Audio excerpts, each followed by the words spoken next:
توہین کی گئی، ان کے گھر کو جلایا گیا۔ اگر یہ مان لیا جائے تو اب سوال پیدا ہوتا ہے کہ جب فاطمہ کی توہین ہو رہی تھی، فاطمہ کا گھر گرایا جا رہا تھا، تو سوال پیدا ہوتا ہے شیر خدا کہاں تھے؟ بہادر حیدر کرار کہاں تھے؟ وہ طاقتوں والے کہاں تھے؟ علی نے اپنی بیوی فاطمہ کا حق کیوں نہیں دلوایا؟ میری ماں پر کوئی بولے میں نہیں ٹھہرتا، تیری ماں پر کوئی بولے تو نہیں ٹھہرتا، کسی اور کی ماں کو کچھ کہے وہ غیرت اور جلال میں آ جاتا ہے۔ تو حسنین کریمین کی غیرت پر کیا سمجھتا ہے کہ نعوذ باللہ انہوں نے کچھ نہیں کہا ہوگا؟ پھر کہا ہے تو پھر دکھاؤ۔ علی المرتضیٰ رضی اللہ عنہ کے بارے میں تو کہتا ہے ان کے پاس ذوالفقار تھی، اگر دروازہ بیوی پہ گر گیا تھا تو وہ ذوالفقار کہاں تھی؟ جتنی بھی جنگیں تھی مولا کی وہ 1 by 1 تھی، لیکن اگر پورا مکہ مدینہ علی کے خلاف ہو جائے اور مولا تکو تنہا، جب امام نے کہا تھا کون ہے جو علی کا ساتھ دے تو علی تلوار اٹھانے کے 4 لوگ مسجد میں مولا کے پاس گئے، 4 لوگ۔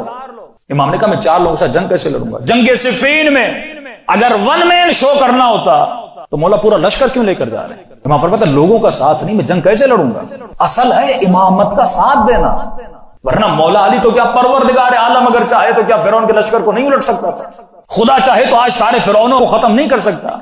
بھائی اللہ کو 1 مین شو نہیں کرنا، اسے دنیا میں اگر فتح چاہیے تو لوگ لڑیں اپنی فلاح و بہبود کے لیے۔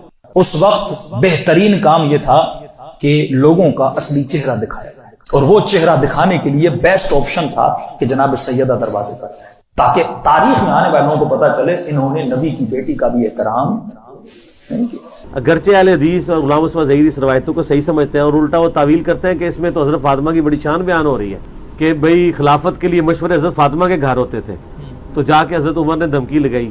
وہ شان کو لے کے بیٹھے ہوئے ہیں، ان کو یہ نہیں پتا کہ حضرت فاطمہ کو کس کیپیسٹی میں حضرت عمر دھمکی لگا سکتے تھے۔ ان کے باپ تھے، وہ تایا تھے، کیا تھے، اسی کیپیسٹی میں بھی نہیں تھی بنتی۔ پھر ہم تو ڈنگے کی چوٹ پہ کہیں گے کہ جو بندہ اس روایت کو صحیح مانتا ہے اس کو ماننا پڑے گا کہ حضرت عمر نے حضرت فاطمہ کی توہین کی ہے اور اس کی وجہ سے رسول اللہ کا دل دکھا ہے۔ دیکھیں اختلاف رائے اپنی جگہ ہے، ان کو پتہ نہیں کتنا خطرناک کھیل کھیل رہے ہیں۔ میں نے یہ کاغذ قلم کے بارے میں صاف کہہ دیا نا کہ حضرت عمر علی نے جو کچھ کیا غلط۔ ابن حزم جیسے کہتے ہیں کہ انہوں نے بہت بڑی خطا کی ہے، انہیں کیا حق تھا؟ حضور لکھوانا چاہتے لکھوانے دیتے۔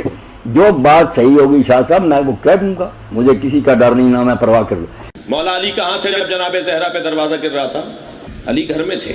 میرے چھٹے امام فرماتے ہیں مولا علی کو بلایا نبی نے، کہا یا علی جبریل آئے ہیں اور اللہ نے تمہیں سلام کہا ہے۔ فرمایا علی تمہیں اللہ نے پیغام یہ بھیجا ہے کہ تمہاری زوجہ پر تمہارے سامنے ہاتھ اٹھایا جائے گا، تمہیں تلوار نہیں اٹھانی۔ راوی کہتا ہے مولا کی آنکھوں میں آنسو آ گئے اور نبی کو دیکھ کے فرمایا اللہ اور اللہ کا نبی جس پہ راضی ہے اس پہ علی راضی ہے۔ حضرت عثمان پر بھی حملہ ہوا تھا، اور حملہ کرنے والا کون ہے؟ ابن ابو بکر نے حملہ کیا، اس نے داڑھی سے پکڑا اور کھینچا اور پھر اس نے باپ کا واسطہ دیا تو اس نے چھوڑ دیا۔ دوسرا آدمی آیا، اس نے حملہ کرنا چاہا تو زوجہ عثمان آگے آ گئی اور زوجہ عثمان کی انگلیاں کٹ گئی۔ اچھا، آپ کی بیوی پر حملہ ہو رہا ہے، انگلیاں کاٹی جا رہی ہیں، مارا جا رہا ہے، کیا ہو گیا تھا عثمان کی غیرت؟ ہمیں کہتے ہیں نا، تو کیا ہو گیا تھا؟ اور یہ غیرت مند جس کے پاس ہزاروں کی فوج بھی ہے، یہ تو ایک آرڈر کرے، پھر کیا ہوا؟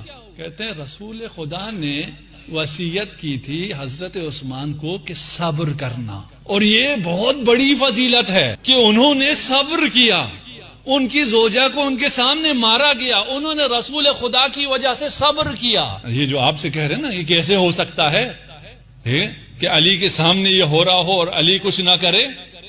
وہ بھائی آپ کے پاس، آپ کے اوپر آ گیا، اب آپ بتائیں آپ لوگوں کی غیرت کہاں گئی؟ وہ کیوں صبر کر رہا ہے؟ کوئی روایت نہیں ہے ان کی کتابوں میں بھی کہ رسالت مآب نے حضرت عثمان کو صبر کی کوئی تلقین کی ہو۔ ہم آپ کو شیعہ سنی دونوں کتابوں سے روایت لا کے دے دیں گے جہاں رسالت مآب نے علی ابن ابی طالب کو صبر کی تلقین کی ہے۔ اگر سیدہ کائنات پر اتنا بڑا حملہ ہو رہا ہو تو کیا غیرت علی مرتضیٰ گوارا کرتی ہے بیٹھ کے گھر میں تماشا دیکھتے رہیں؟